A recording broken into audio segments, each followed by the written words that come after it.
Good morning. কেমন আছো সবাই? আশা করি ভালো। দেরাদুন থেকে আরেকটা নতুন ব্লগ নিয়ে চলে এলাম। আমি সুদেষ্ণা। এখন মর্নিং বলছি বটে, কিন্তু এখন 11:30 প্রায় বাজে।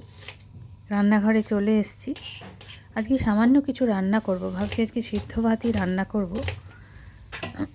আর কালকের শাক কিছু তুলেছিলাম সন্ধেবেলা, পালং শাক। পালং শাকের মধ্যে আলু সিদ্ধ মিশিয়ে পেঁয়াজ কুচি দিয়ে একটা ওই পকোড়া মতন করব। ডাল ভাত, দেখি চলো।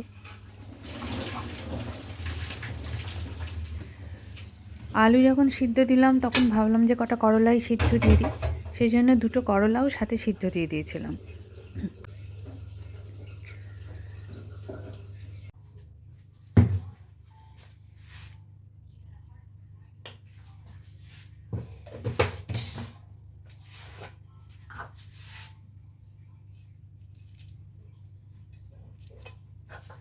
আর এখানে আলু সিদ্ধ, পেঁয়াজ কুচি, কাঁচা লঙ্কা কুচি, হলুদ, একটুখানি লবণ আর এসব দিয়ে একটু বেসন দিয়ে ওটা ভালো করে মেখে তেলে ভেজে নাও ছোট ছোট করে।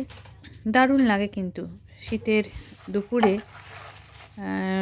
তুমি ডাল ভাতের সাথে খাও বা খিচুড়ির সাথে খাও, খুব সুন্দর খেতে লাগে এই পকোড়া।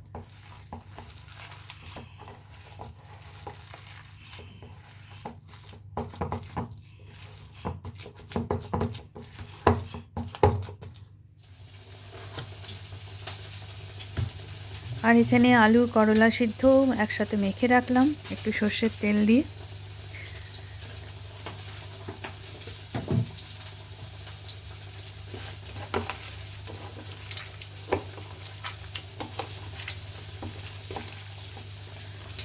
জীবনে যেই কাজই করো না কেন, যত বড় কাজই করো না কেন বা যত উঁচু পদেই তুমি থাকো না কেন, তুমি যদি রান্নাটা না করতে পারো তাহলে কিন্তু জীবনটা কিন্তু 50% তুমি দেখলে।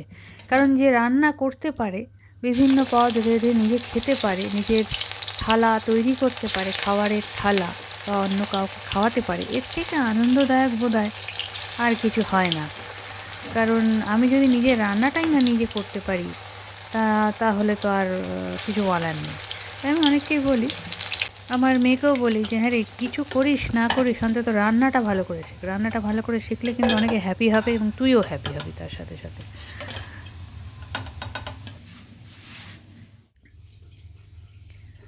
এই আজকের খাবার: ডাল ভাত, পকোড়া আর আলু করলা মাখা, সাথে একটা কাঁচা লঙ্কা।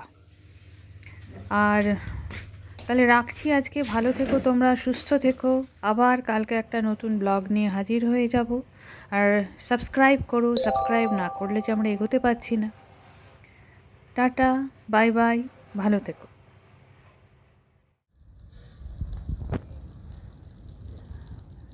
बहुत